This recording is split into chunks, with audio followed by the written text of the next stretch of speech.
Waduh. Cermin ni tadi dia duduk macam ni. Ush, aduh, kaget aku ya Allah.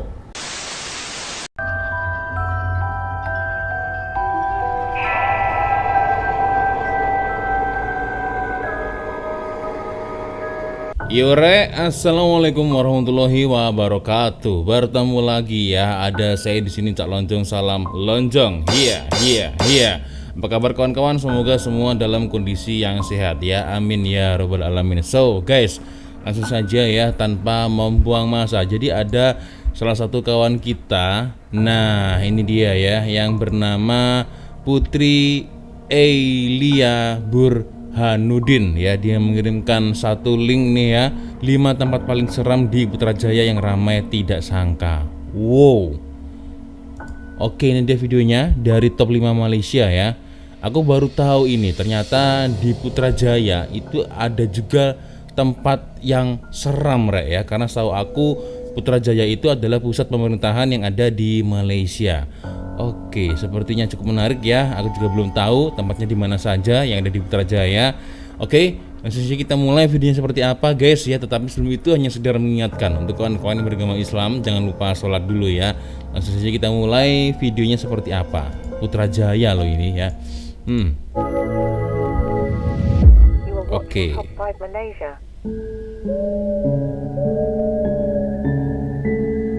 Nombor 5. Oke, nomor 5. Hantu di PICC. PICC. Oke. Hantu di PICC. PICC atau Putrajaya International Convention Centre merupakan pusat convention terletak di atas bukit bulatan Presin 5. Aku pernah lewat di sini. PICC memberi gambaran bahawa ia setanding dengan pusat-pusat persidangan antarabangsa yang lain seperti di London, Tokyo dan Paris, dan pernah menjadi tuan rumah persidangan pertubuhan negara-negara Islam serta pernah menampilkan banyak tetamu istimewa seperti Bill Gates. Menurut cerita daripada penduduk setempat, kawasan PICC dahulunya adalah kawasan perkuburan orang asli namun telah dipindahkan ke tempat yang lain. Terdapat beberapa kisah seram yang pernah berlaku di PICC ini dan antaranya diceritakan oleh channel Faizul Zahrin Zakaria yang pernah bekerja di situ selama 2 tahun, dan peristiwa seramnya ini berlaku pada sekitar tahun 2004. Antara pengalaman seram 2004. Faizul berlaku selepas sebulan sahaja bekerja di situ, di mana Faizul ingin ke salah satu tandas di bangunan PICC ini dan dia ternampak seperti kelibat yang sedang duduk di bawah sinki. Lepas melihat kelibat misteri itu, Faizul terus naik semula ke pejabat dan menjalankan kerjanya seperti biasa. Kemudian Faizul terdengar bunyi jeritan daripada cleaner wanita yang berada di tandas itu. Dia juga ternampak kelibat seram tersebut. Seterusnya, cleaner itu terus pengsan dan kemudian mengalami gangguan histeria. Akak-akak cleaner ni, beberapa orang datang dekat situ dan bila diorang ni sampai, ianya berjangkit. Yang ini histeria menjerit-jerit, yang ini tengah tengok, tiba-tiba seorang jatuh, kemudian histeria. Kemudian seorang lagi jatuh, kemudian histeria. So pada hari tersebut ada dekat 5 orang yang histeria, terdiri daripada akak-akak cleaner ni. Rentetan daripada peristiwa tersebut barulah diketahui sebelum ini banyak berlaku histeria di kalangan cleaner yang berada di PICC, dan kemudian pihak pengurusan mengambil inisiatif memperdengarkan ayat-ayat ruqyah setiap hari di speaker radio PICC. Bukan itu sahaja, Faizul juga pernah lalui peristiwa seram di parkir B1.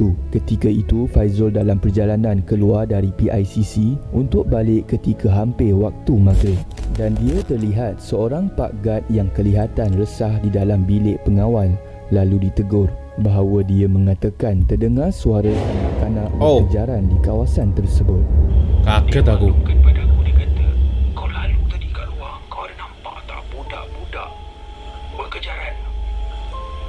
Jadi sewaktu aku sedang cuba nak menyedapkan hati Abang Gad ni waktu dia memandang keluar tu, dia kata, "Ya Allah, bro, dia duduk depan tingkap ni, Jadi aku pun bila aku palingkan muka, memang betul ada 3 orang budak.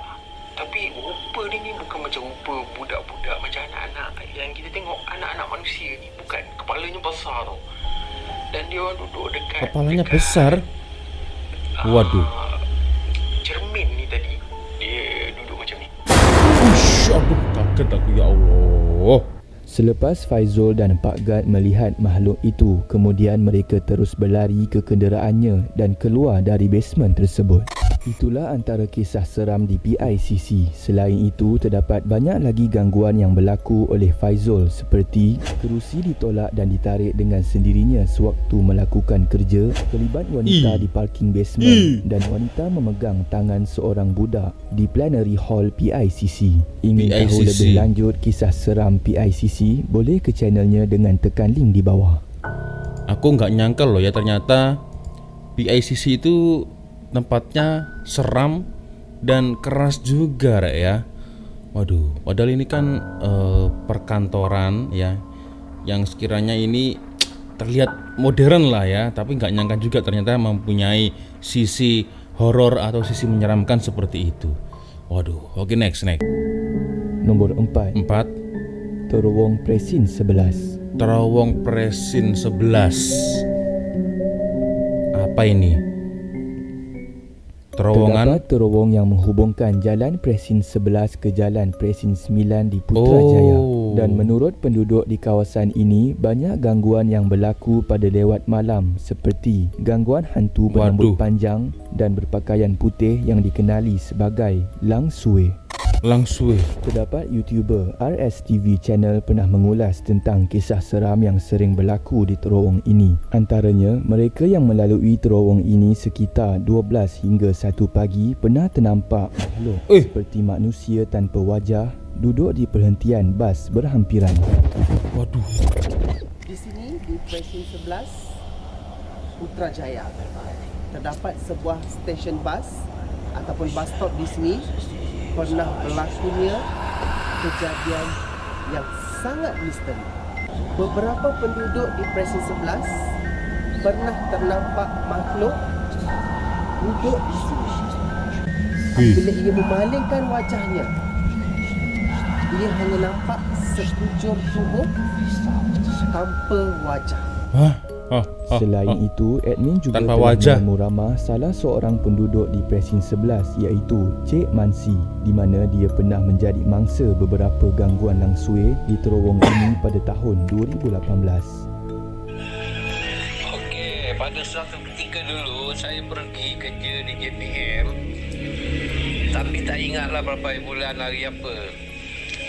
Saya bangun pagi pergi kerja pukul 5.30 biasa kebiasaan lah untuk pergi bekerja di JPM sana.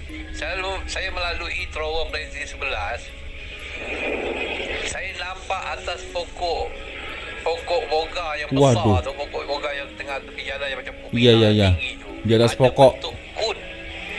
Bentuk kun yang macam tepi jalan tu, tapi warna putih besar macam tinggi lah macam orang. Saya ingatkan awan putih. Waduh. Jadi saya teruskanlah kerja. Terus melalui terowong Presin 11 tu, teruslah sampai tempat kerja. Jadi beberapa hari lepas tu saya melalui situ juga. Melepasi terowong tu, saya rasa kepala saya disimbah air. Disimbah air. Saya pun heran, apa benda yang menyimbah air ni? Ya, orang tak ada, apa tak ada. Lepas tu saya rasa panas saja. Cik Mansi. Biasa, nasib baik pakai topi keledar, jadi baju kenalah sikit baju. Jadi lepas tu baru saya teringat mungkin saya dikencing oleh Pontianak. Jadi kawasan tu memang ada Pontianak lah. Saya tak tahu. Memang saya tak tahu lah. Rupanya ramai orang dah tahu kawasan tu memang ada Pontianak. Di office pernah saya cerita dengan kawan. Barulah kawan cerita kawasan tu memang banyak berlaku kejadian-kejadian yang aneh lah. Itu sahaja kisah yang diceritakan oleh Cik Mansi. Cik Kawasan Mansi. Putrajaya yang sangat sunyi pada waktu malam menjadikan kawasan terowong ini sangat mistik dan perlu berhati-hati sekiranya melalui terowong ini pada lewat malam. Padahal kalau kita tengok sekilas ya, terowongan ini tuh nampaknya itu nggak gelap ya kan, dia terang, dipenuhi dengan lighting lampu begitu kan. Kenapa horor ya? Dan menurut beberapa orang yang menceritakan tadi ya, ada kuntilanak lah, ada pontianak lah. Waduh. Kalau lewat sini sebaiknya jangan lupa baca doa dulu mungkin ya. Oke, next. Nombor 3. 3. Bangunan Kerajaan Putrajaya. Kerajaan Putrajaya. Oke. Terdapat kisah yang diceritakan melalui blog Shidafzan bahawa terdapat banyak kisah-kisah rakan sekerjanya yang pernah diganggu di bangunan kerajaan di Putrajaya. Kisah seram yang pertama berlaku pada salah seorang pegawai penting di MOF. Ketika itu, dia dan tim perlu bekerja lebih masa disebabkan sibuk mengurus pemberian BRIM. Dia baru sahaja membeli set MACD dan membawanya ke ofis sekitar 1.30 pagi. Dan seperti kebiasaannya, dia sering ke tingkat 7 kerana itu merupakan ofis dia bekerja. Namun ketika itu, dia terlupa bahawa rakannya yang lain berada di tingkat 2. Maka dia pun berseorangan tiba di tingkat 7 dan ingin mengambil kopi 3-in-1 kegemarannya. Kawasan sekitar amatlah gelap dan setelah selesai mengambil kopi dan dalam perjalanan ke lift, tiba-tiba terdapat bunyi yang sangat kuat seperti hentakan fail dan apabila dipandang, beberapa set alat tulis dan set komputer seperti keyboard telah jatuh berselerak seperti ada orang yang menolak. Kemudian dia terus bergegas ke lift dan menuju ke rakan lain di tingkat 2.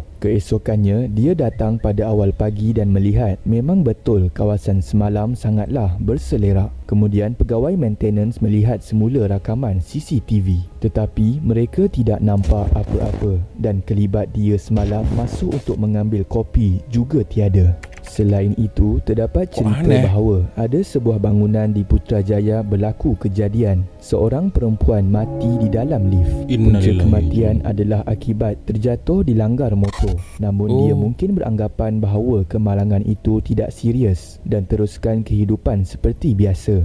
Malangnya, dia telah mati di dalam lift mungkin disebabkan kecederaan atau pendarahan di dalam kepala. Cerita berkenaan wanita ini sangatlah terkenal di ofis. Ramai rakan-rakan kerja bersembang mengenai wanita itu dan bergelak ketawa.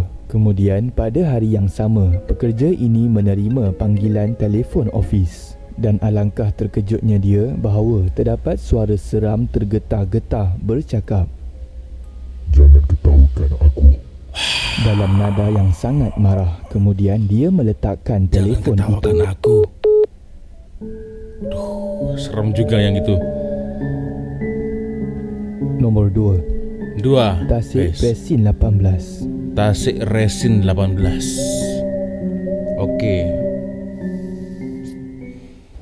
Terdapat kisah daripada Luqman Hakim yang diceritakan melalui blog Jom Kita Lari tentang gangguan. Bukan pemain bola itu yang Luqman Hakim ini orang yang berbeda ini. Gangguan yang dialaminya ketika berjoging bersama rakannya di tepi Tasik Resin 18 pada malam Jumaat 9 September 2021. Pada ketika itu musim PKP dan mereka memilih laluan joging yang sunyi bagi mengelak polis peronda. Tepat jam 8 malam, Luqman meletakkan kereta di kawasan stesen minyak berhampiran dan pergi ke tandas. Selepas keluar dari tandas stesen minyak tersebut, dia terdengar bunyi seperti notifikasi apps Duolingo sebanyak 5 hingga 6 kali.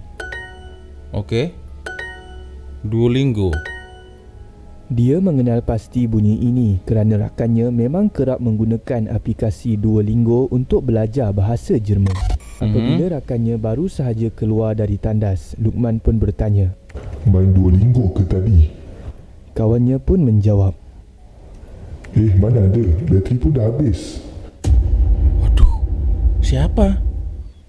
Ketika itu, Luqman timbul rasa pelik. Luqman tidak memikirkan apa-apa dan memulakan jogging pada pukul 8.15 malam dari Shell ke arah jambatan dan melalui pusat futsal.